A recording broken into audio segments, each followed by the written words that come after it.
The UK climate change targets, the net zero targets, are not quite what they seem. You might think, if you've been listening to the Climate Change Committee, to Boris Johnson, to Grant Shapps and so on, that we're really on our way to zero. And as John Gummer once claimed as chair of the Climate Change Committee, when we get to zero, we in the UK will no longer be causing climate change. Wrong, wrong, and wrong again. And the news that Grangemouth refinery in Scotland might close provides a great illustration as to why seemingly good numbers are not quite what they seem. So when Grangemouth closes, if it does, and it's only under discussion at the moment, we will bring down our carbon emissions in the UK by 1 million plus tonnes per annum.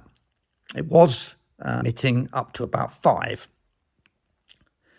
Great, we've cut those emissions. Now we can reduce the number by that amount and claim we're further on our way towards our net zero target. If only, because, of course, what will happen if Grangemouth closes is that we'll import the stuff instead. And we could import it inside the UK's North Sea, in which case, in a sense, it's already partly captured. But we could also import it from abroad.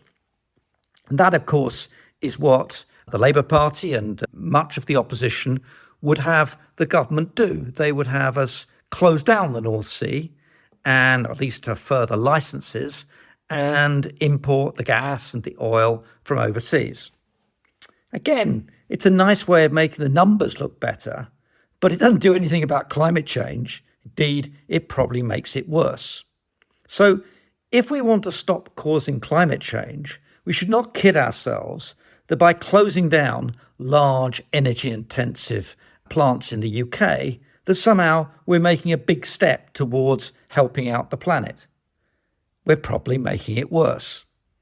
And you can see why the UK looks so wonderful in terms of its kind of poster character of being the great country that's cut its emissions so quickly. We're 80% services, right? So it's not as if we're not consuming a lot of carbon. It's just that it has the Made in China label on it, or it comes from other industrial nations around the world. So don't be fooled. When we're going to stop causing climate change is when our carbon consumption is net zero, and all those imports and their embedded carbon are included into the equation.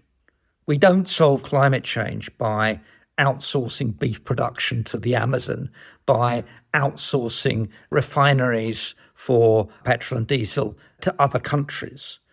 No, we have to take account of wherever the carbon is produced as the calculation which brings into play what we've been up to here in the UK.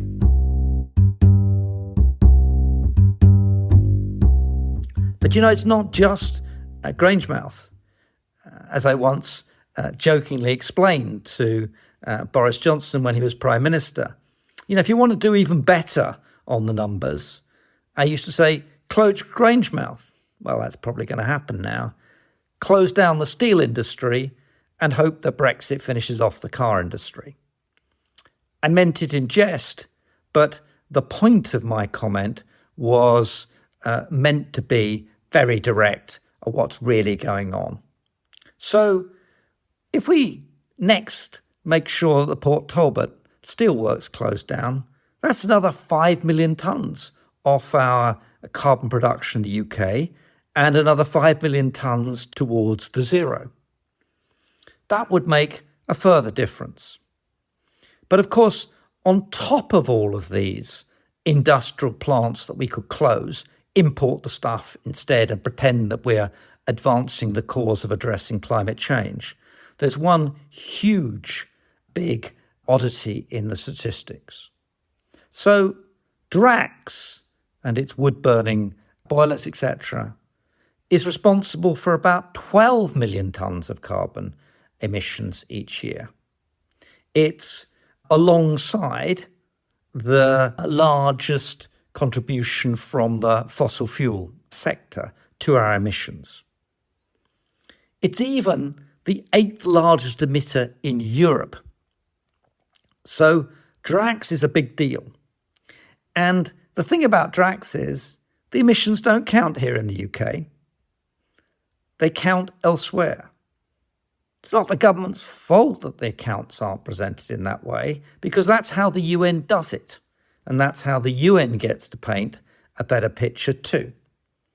But it defies common sense to say that if that wood pellet biomass is being burnt in the UK, those emissions aren't territorial in the UK.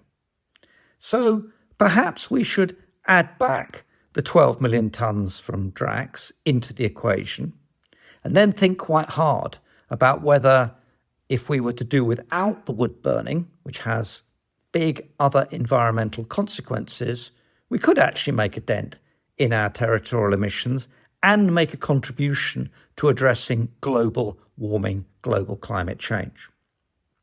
So the numbers aren't quite what they seem, and nor are the perverse incentives that territorial emissions as the basis for net zero creates the right ones to take us forward. They really do encourage production to go overseas and actually for carbon emissions globally to go up rather than down. So the right way of doing this, how we should look at these questions, is to consider carbon consumption. That's what you and I do when we consume stuff, regardless of whether it's produced in Brazil or India or China or Indonesia or here in the UK. It's our carbon footprint. It doesn't matter where the emissions take place. And if you start to look at the UK carbon consumption record, it tells an altogether different story, and in two senses. First, it tells you that a lot of the progress that's been made in the UK is not quite what it seems. It's tougher than it otherwise would have been. And that's the second point. If we really want to stop causing climate change, it's going to have a big hit on you and me. This isn't an easy win-win outcome. You and I are going to have to pay for the pollution we cause. And one way of seeing this is to think of the carbon tax that we would have to pay if that was the mechanism by which we are bringing down emissions. Now, we could do this, and indeed there are steps in the direction to make us actually pay for the carbon emissions that are caused by our consumption.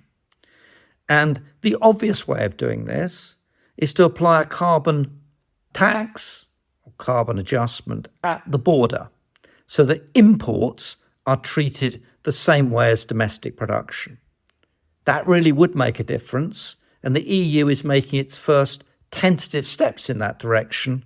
And here in Brexit Britain, we're trying to work out whether we can invent our own carbon adjustment at the border instead of doing the obvious thing, which is to merge our domestic carbon prices with the EU ETS, the European carbon prices, and have the same CBAM, carbon border adjustment mechanism, as the Europeans are proposing.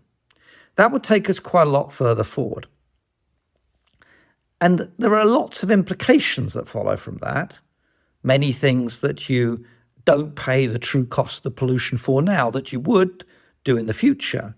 Many ways in which domestic production is disadvantaged against imports or requires special permit exemptions and subsidies to make sure the competitiveness effect is not too big.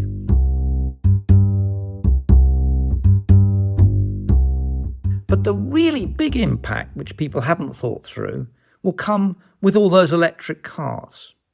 So if you look at the emissions caused to make the batteries for those electric cars, if you think about the emissions caused for the fabrication of those cars, all of that would have to count too. And remember that with shiny new EV, the cobalt comes from the mines in the Congo. The nickel is probably refined in Indonesia and the nickel mine from cleared rainforest. The lithium may well come from the deserts of Chile, And the copper, well, that may come from Mongolia or elsewhere.